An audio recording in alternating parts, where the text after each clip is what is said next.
forgot she was coming up with it. Well, some of you ladies have got to know her yesterday. Some of you have known her longer than I've known her because you follow her on Instagram. My wife has stories for, I feel like, decades and decades and decades, and they're powerful stories. And they're powerful, painful stories, and because of God's great grace and by just a lot of just human want to and will and desire that I believe every single human being has, her life has turned kind of from garbage to gold. I don't believe any human is garbage, but I have made numerous decisions that have put me in a garbage state of life. Our choices have power, and they can destroy us. John said a few minutes ago that, I'm going to say some stuff that'll speak to some of y'all. Chris is going to say some stuff that's going to speak to some of y'all. These other, speakers over the next couple of days. I don't know about the other speakers, but I know the stuff that Chrissy's going to share, and I'm going to kind of tear up on them. And when I listen to her story, I can't keep up with her life. So we've been married now just over a year. And she's 33 years old. By God's great grace, she has formed Weight Loss Hero. She has personally lost over 150 pounds. She made some disastrously hard decisions to get herself right. And now she's leading women all over the world to the tune of almost 12,000 women all over the world that she has helped in some way, shape, or form get healthy.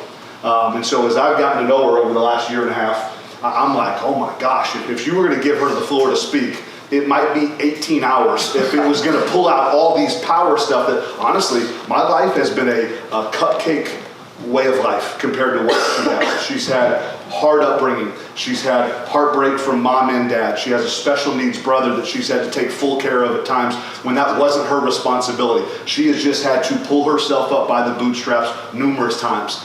Truth is, she got to the pinnacle of everything she ever wanted to do. She shedded the weight, formed a business, rocking and rolling with everything the world said she needed to be happy, and yet she was still really, really broken. And so I'm going to tee her up. I kind of last night we were laying in bed, and I'm like, babe, there's 97 things I want you to talk about. Because listen, she challenges me. And I look to her for motivation. I look to her for strength, because I look at my life, and I'm truly being honest with you. I've had a cupcake life. I had a great mom and dad that loved each other and loved me and my sister. I had a pretty golden retriever. I played 10 years in the NFL. I worked my butt off to get there. Yes, I had great coaches, but I've had a lot just kind of somewhat placed in my path without me having to go, fight for so many things. And so as Chrissy and I were talking last night, they're not necessarily points that flow together. She's like, Keith, they don't flow together much. Just don't worry about it. Just trust me. So, listen, this is for everyone. This is for me. This is what she preaches to herself every single day. We all have this human arrogance, and we think we're special, and my pain is just unique to me, and nobody knows me. It's a lie. It's a lie. We all feel guilt. We all feel shame. We all feel weakness. I wanted to quit in the middle of that workout this morning. Like we all have a punk in us that needs to die. And if we're not purposefully trying to kill it and slay it daily, it will kill us. And so here we go. Baby, facts over feelings, but I want you to get to the story about, she had a mean, awesome boss named John, not this one. And so, facts over feelings, the floor is yours. Give them the good stuff. All right.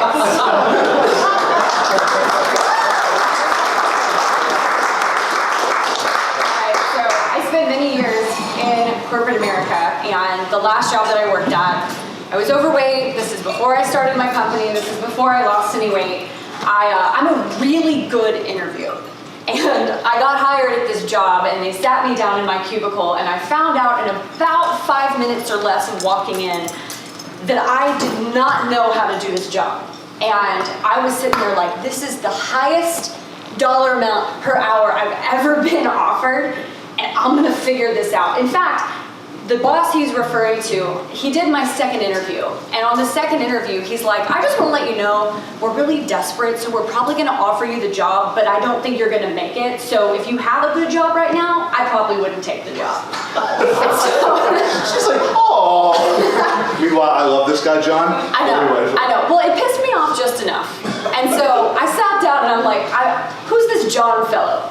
And I sit down to do my work, and that's when I'm like, oh man, like he is not lying. I have absolutely no idea what I'm doing.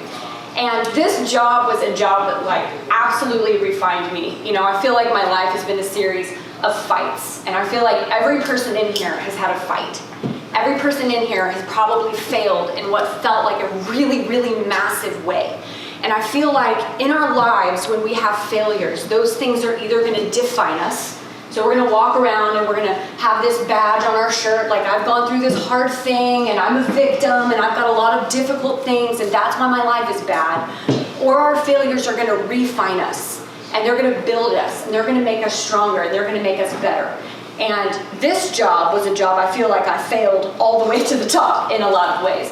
So when I started, they put me pretty quickly into a little bit of a leadership role that I probably didn't belong in at the time, but I'm glad I was given the opportunity. And I'll never forget this day, just massive problem to the tune of probably hundreds of thousands of dollars. And at that time, I feel like so often when we see a problem or when we see something scary, like our automatic response is like, this feels bad, I'm freaking out, I'm worried, I'm fearful, and we let all these feelings get in front of us. And so if this is John, I walk into the office and I'm like, John. Hold on, John was short and fat. Hold on.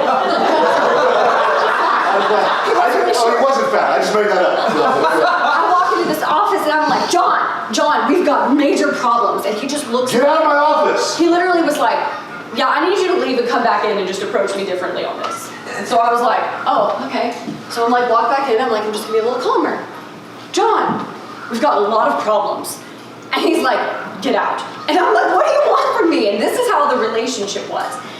And he said something to me this day that I'll never forget. He's like, Christine, it's like you're coming in my office and it's like you're on a boat. He liked analogies. You're on a boat and you've got a team and you've got a crew and there's a hole in your boat. Everybody knows what to do if the boat starts sinking. Scoop water out, start to patch it up. And instead of just fixing the boat, you're coming to me and you're going, I got all these problems and I'm so worried. And meanwhile, all the time that you're spending focusing on how you feel, focusing on what you think, you're not doing what you know to do. And he's like, you're wasting time and the boat's gonna sink and the boat is gonna drown. And I remember being like, okay, cool, but we got a problem, you know? But the thing that it taught me in this is that so often, we're faced with difficulties. We're faced with things that we maybe don't feel like we know how to do. I feel like in the real estate world, you probably face a lot of rejection over and over and over. And it's so easy to let those feelings get ahead of you. I don't know what to do. But I had to start teaching myself to be more quick and more quick and more quick at being like, what is my action? What is my action gonna be? Whether it's in weight loss, whether it's in business, when I have a lot of feelings, what is the truth and what is my next step? And not allowing all of those feelings to fuel the direction that I want to go. What I love about that story is John saw something in Chrissy that Chrissy didn't see in herself. This John sees a lot in you guys that you guys do not see in yourself. And if we were to go around this table for the more seasoned veterans of this real estate group, you guys would probably all have stories where John came to you and said something about you that you didn't believe was true, but it was matter-of-factly true. I told y'all all yesterday, he's not a perfect man. He's a flawed man. Guess what? Y'all aren't perfect either. Y'all are flawed. So when we give grace upon grace upon grace, and we let leaders speak into us, there are mighty lessons to be learned. John was a jerk to her most days. John was a jerk to everyone in that office most days. He's not a jerk most days. He is the authority. He has great assets that can pour into you all. Let him. Even if he has a bad day and he comes to you wrong, what can you chew on? What are the facts? Screw your feelings. What are the facts that are being preached? Truth never changes. Truth sets us free. Lies destroy. Our feelings are like this. Our emotions are everywhere. Men, don't think I'm talking to the women. We're worse, far worse in certain ways. It just looks different. We hide our fears and insecurities where we look like we're just tough guys and inside we're just eaten up with all kinds of crap. Facts over feelings. Great job, baby. You are what you consume. It's all yours. An interesting thought is to understand that where you are today is a result of the things that you've done. And it's not the big, monumental, awesome things that you've done. Most of the time, it's the little things. It's the little choices. It's the little actions over and over and over. We set these really big goals, but often we don't follow through in the little things, in the mundane tasks. And if you were to be honest with yourself, no matter where you are right now or what goal you're chasing, if you were to look back at your last week, or if you were to look back at your last month, were you who you want to be? Were you the person, if you're trying to lose weight, which is my arena, I meet so many women who say, I want to lose weight, I want to lose weight, I want to lose weight. And I say, tell me what you did last week. And they're like, I ate like crap and I didn't exercise. So with your mouth, you're saying you want something, but with your actions, you're speaking a different story. I think that so often what we consume is literally eating us alive. And of course we all have heard, like, you are what you eat, don't be fast, easy, and cheap, or whatever, but we've all heard these sayings. And sure, I could talk to you about diet all day long, and it's a really boring topic for me and for everybody else, so I'm not going to go there. But we consume so much more than just the things that we put into our mouths. Every single day, we get to pick who we're around. We get to pick what we listen to. We get to pick who we follow on the internet. We get to pick what we watch. We get to pick what we hear. We get to pick what we eat. We get to pick what we drink. And when I look back on seasons of my life where I was an absolute train wreck, everything that I was consuming was absolutely in line with that. I thought I wanted to lose a whole bunch of weight. And I set all these very, very worldly goals. And I did it. I lost weight. I wanted to have plastic surgery. I did that. I wanted to climb the corporate ladder. I did that. I wanted a nice car. I wanted to live in a high rise. I had all the things that I thought I wanted, and I was more broken than ever. I was more dysfunctional than ever. I was more lonely than ever. And I was like, what now? What else is there? Money's not doing it. I had absolutely no purpose in my life. And if I were to look back at that point in my life, there were a lot of things that were super dysfunctional that I did. Sure, I ate healthy. I had that one down. But I listened to absolute trash music. Have y'all ever paid attention to the words you're listening to? I used to listen to Cardi B, okay? Like, listen. But the thing is, I didn't realize what I was taking in. The people around me were probably the most disastrous of my situation. At every point in my life, when I look at the people I was surrounded with, it made sense. It made absolute sense for where I was.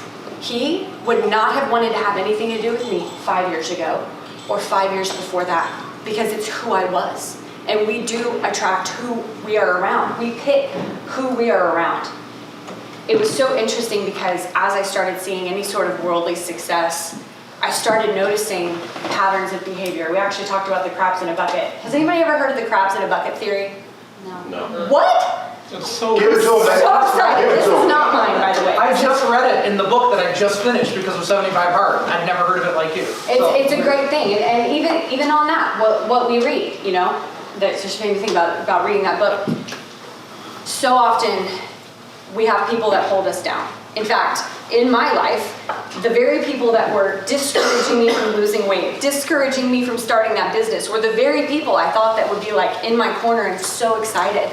And it's like such a strange phenomenon, you know what I mean? When you're speaking your goals and how excited you are to the people around you, and they're like kind of giving you some weird, there's a theory called the crabs in a bucket. And if you were to take a whole bunch of crabs, this is for real, so if y'all want to go try it, go buy a bunch of crabs. And you would eat crab. Put it in a bucket. If one of the crabs starts to try to climb out of that bucket, all of the other crabs just instinctually will reach up and they will try to pull that crab back down. It's just what they do. It's like, if you can't get out, neither can I. And I think to myself, how many people in here probably need to take a really realistic inventory of who they're around, of what they're listening to, of what they're eating, of what they're drinking, of what they're reading, and ask yourself, is the person that I'm trying to be, is that goal that I'm trying to meet, are the things that I'm doing every day making sense? For me, I used to be a girl that wanted to go out. I like to have a cocktail with my friends on the weekends. But what I started realizing, for me, is that cocktail on Friday night was costing me an entire day on Saturday. That cocktail on Saturday night was costing me an entire day on Sunday.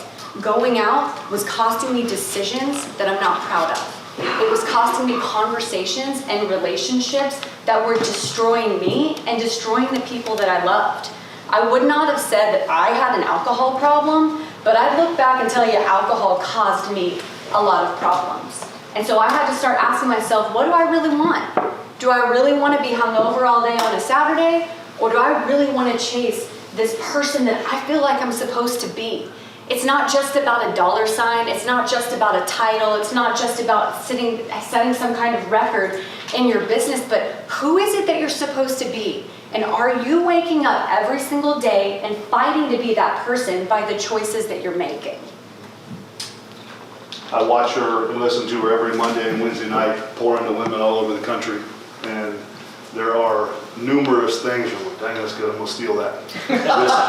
This last one, I tagged up as blinders and burn. Give me one more. I think that, has anybody in here ever read a self-help book, personal development? I don't think we call it self-help anymore. Okay, cool. Has anybody read more than one? Okay, a lot of the same. I bought more than one, I haven't read one. I think that so often we hear this term that knowledge is power. Knowledge is power, knowledge is power.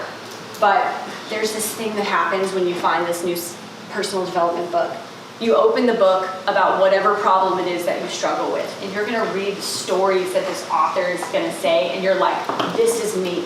They get me, they understand, and this author is going to be like, I'm going to help you unlock whatever it is that's locked inside of you, and there's going to be all these tips I'm going to give you, and you're like, yes, like this is the thing that's going to finally change my life. I'm going to unlock it, and then all of my dreams are going to come true. And yet, then time passes. It was probably some legit advice. Time passes. You get back to your real life, you forget what this book has said, and all of a sudden, you need the next book. And they're gonna totally get you in a different way. And then they're gonna give you different advice. I felt like there are so many time periods where I was just reading book after book after book and accumulating all of this knowledge, but I wasn't applying anything in my life. And I think to myself, y'all could sit here for the next 36 hours and you can hear things that are like, man, that sets me on fire and I'm gonna really go tear it up after this, and this is gonna be my best year yet. But you could still walk away unchanged. At the beginning of 2020, right before COVID and all of the pandemic stuff hit, was a rock bottom place in my business. So no idea COVID's coming. And let me just tell you, nobody wants to start a diet plan when COVID started. I was in a business, I don't know what you call it. Lawsuit with some crooks. That's what you call it. I call them my former business partners, but we'll go with Heath's description. I like the truth. I was in a mentally tough place. I had given up. I wasn't sure if I was going to be able to keep my business. I didn't know. My business was at an all-time low. And this was the beginning of 2020. And a friend of mine challenged me with something, because I think that we all have this tendency to look around instead of looking straight ahead. And I think you'll understand the horse blinder reference. She's like, you know what you gotta do, Christine? She's like, you've gotta put some horse blinders on and you need to just set yourself on freaking fire. And I don't know what it was about that saying, like, I'm gonna put some horse blinders on and I'm gonna set myself on fire. And I'm gonna ignore all of the noise around me. And I'm gonna stop looking at what everybody else is doing. And I'm gonna stop looking at what everybody else thinks. I'm gonna stop asking people for their opinions. And I'm just gonna say, hey, what is right ahead of me? And I'm gonna put these horse blinders on and I'm just gonna go. And I'm gonna stay focused. And every day, I'm gonna look at as an opportunity to be the person I say I wanna be and do the things I say I wanna do. And honestly, 2020, about halfway in, turned out to be one of my best years yet, in a lot of ways. Partially because I met Heath. But we got married in 2020. But I just want to challenge you that no matter where you are, and no matter what you're facing, and no matter what your struggle is, you got to just keep your eyes on where you're going. Not on who you've been, not on who you were yesterday, not on who you were last week, not on what the odds tell you might be true, but keep your eyes going on where you are. Take that inventory in your life.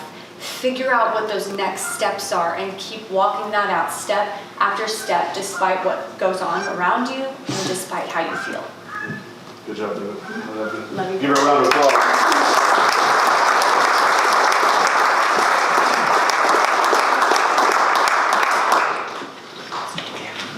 Proud of you, David.